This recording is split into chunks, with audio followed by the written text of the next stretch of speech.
Voilà, dernier point pour la prière en famille. Après avoir parlé de la prière en couple, après avoir parlé de rituels de prière, de moments de prière réguliers qu'on peut mettre en place dans notre vie de famille, que ce soit chaque jour ou chaque semaine ou chaque mois, c'est à vous de trouver votre rythme. J'aimerais parler un petit peu de la prière spontanée, la prière dans notre style de vie. Parce que c'est vrai qu'on ne veut pas juste aller d'un rendez-vous à l'autre, autrement ça donne l'impression qu'on a des cultes familiaux en famille à la maison, et puis que la prochaine fois qu'on doit parler à Dieu ou qu'on doit lui apporter nos requêtes, ben on doit attendre le prochain culte de famille. On peut parler tout le temps à Dieu. Dès qu'il y a un besoin qui surgit ou un sujet de louange ou quelque chose à confesser, on le fait tout de suite et on prend l'habitude de ne pas attendre et remettre ça au lendemain. Par exemple, on a un coup de fil et puis on apprend que grand-maman est tombée dans les escaliers, elle est à l'hôpital. On peut poser le téléphone, les enfants sont peut-être un peu partout dans l'appartement, dans la maison. On crie, les enfants, grand-maman, elle est à l'hôpital, elle est tombée dans l'escalier, est-ce qu'on peut tous prier pour elle? On s'arrête juste 30 secondes et on prie pour elle, chacun où vous êtes. Et puis les enfants comprennent qu'on peut très bien s'arrêter un moment, on prie, et dans ce qu'on est en train de faire, la prière peut tout d'un coup jaillir et puis être apportée à Dieu. Même chose pour un sujet de louange, on est en train de se promener en voiture, puis tout d'un coup on passe en col et on a une vue magnifique, puis on se dit, hé, hey, ouf, c'est extraordinaire, je propose qu'on sorte de la voiture un petit moment, puis qu'on loue Jésus pour ça. Ou bien alors une repentance, si tout d'un coup on réalise qu'il y a eu une erreur et puis quelqu'un de la famille a été blessé dans la relation, bah, tout de suite on amène cette dimension du pardon, l'un envers l'autre, mais aussi envers Dieu. Seigneur, pardon, parce qu'on a attristé ton cœur en faisant du mal à notre frère ou à notre sœur. On doit croire pour cela dans la capacité de nos enfants. Nos enfants ont la capacité de vivre des choses avec Dieu dès leur plus jeune âge. Et ils ont la capacité de le vivre de manière pas religieuse, ils ont la capacité de le vivre dans le style de vie. Et c'est important qu'on les responsabilise par rapport à leur propre relation avec Dieu. Je prends un exemple avec notre fille Noémie, quand elle était toute petite, elle devait avoir 3 ans. Elle avait envie d'un petit parapluie rouge pour enfants parce qu'elle avait vu une copine qui en avait un.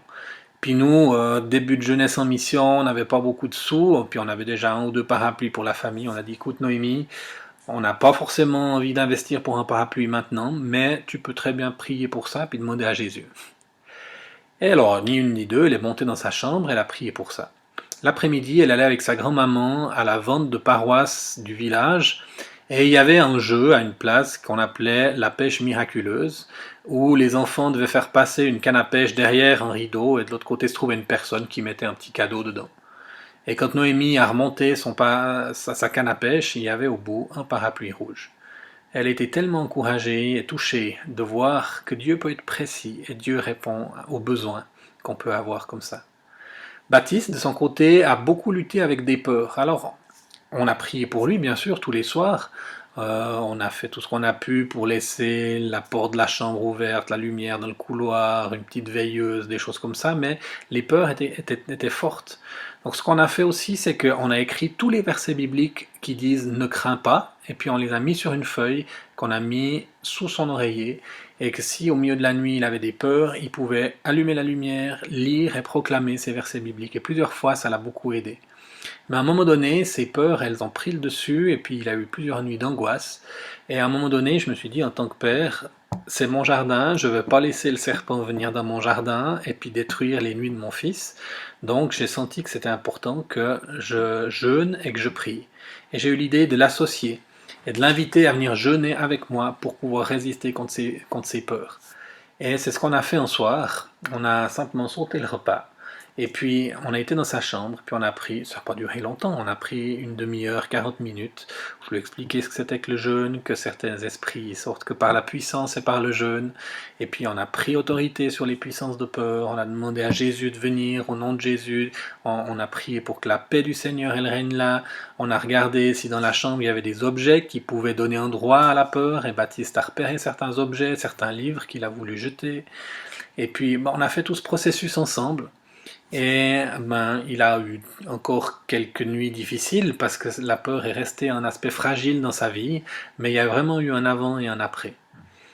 Au niveau du style de vie, on aime bénir nos enfants. On les bénit le matin, on les bénit quand ils rentrent de l'école, on les bénit avant d'aller se coucher, on les bénit quand ils partent faire une activité, et on les bénit en les prenant dans nos bras. Et on aime cette prière de nombre 6. Que l'Éternel vous bénisse et qu'il vous garde, que l'Éternel fasse luire sa face sur vous et qu'il vous accorde sa grâce, que l'Éternel tourne sa face vers vous et qu'il vous donne la paix.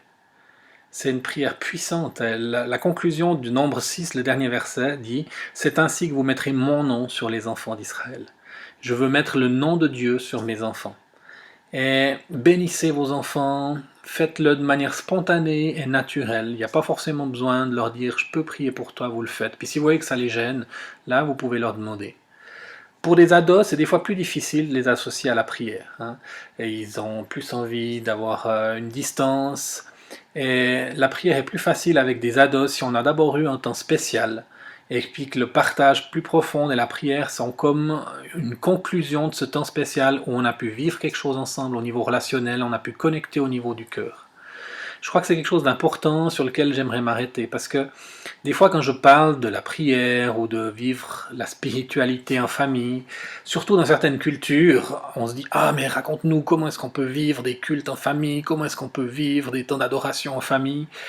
Et puis je demande souvent aux gens « Mais est-ce que vous jouez ensemble? Est-ce que vous riez ensemble? Est-ce que vous aimez être ensemble ?» Et souvent on veut mettre la charrue avant les bœufs. Souvent ces temps spirituels, ils viennent se poser sur une relation, sur un cœur à cœur qui a été développé avec nos enfants. Donc c'est important qu'on puisse travailler d'abord la relation avant de vouloir des fruits, entre guillemets, spirituels. Attention au tu dois, au il faut. Si on force nos enfants, on risque d'avoir des mauvais fruits. Il faut les laisser apprendre par imprégnation. On travaille à inclure cela dans notre style de vie personnel, notre style de vie de couple. Mais on ne va pas les forcer à entrer dans ces moments-là. Alors c'est des fois un peu frustrant pour nous parce qu'on aimerait pouvoir vivre certaines activités en famille et puis on a des enfants qui font de la résistance. Alors je crois que c'est important de ne pas forcément les forcer ou alors de ne pas forcément vouloir à tout prix que toute la famille participe au même niveau d'engagement, même s'il y a quelque chose qui nous frustre. Si les enfants dérangent pendant certains moments où on aimerait prier avec le reste de la famille, il faut leur expliquer clairement. Nous, on a envie de prier, on comprend que tu n'as pas envie maintenant, mais on n'est pas d'accord que tu nous déranges. Donc tu vas un moment dans ta chambre, tu reviens quand tu auras changé d'attitude. Donc avançons avec nos enfants à leur rythme, avec des hauts et des bas. Soyons pas trop longs dans ces moments de prière. Arrêtons pendant qu'ils ont encore soif. Mettons pas une attente trop élevée pour commencer, mais commençons par gagner leur cœur.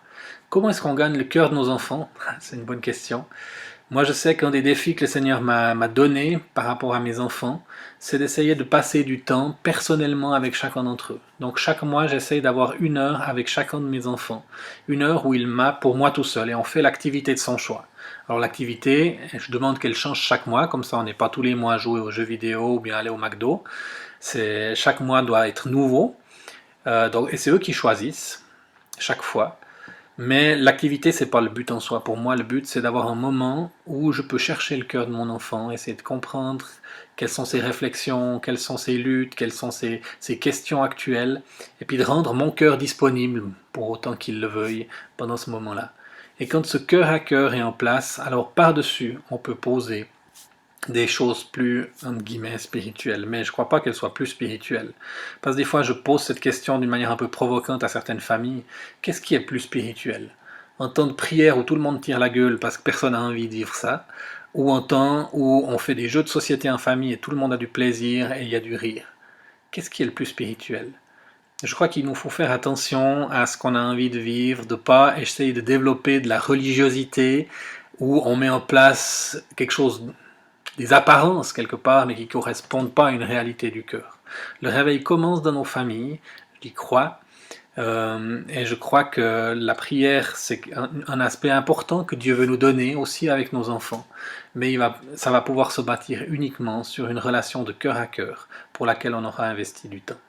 Soyez bénis, que le Seigneur vous encourage dans la mise en pratique. On sait que c'est quelque chose de super défiant et qui va être différent d'une famille à l'autre.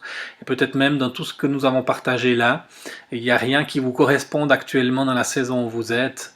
Mais Dieu a des chemins pour vous. Et en commençant déjà par vous, personnellement, par votre couple, Dieu va vous conduire une étape après l'autre. Soyez bénis.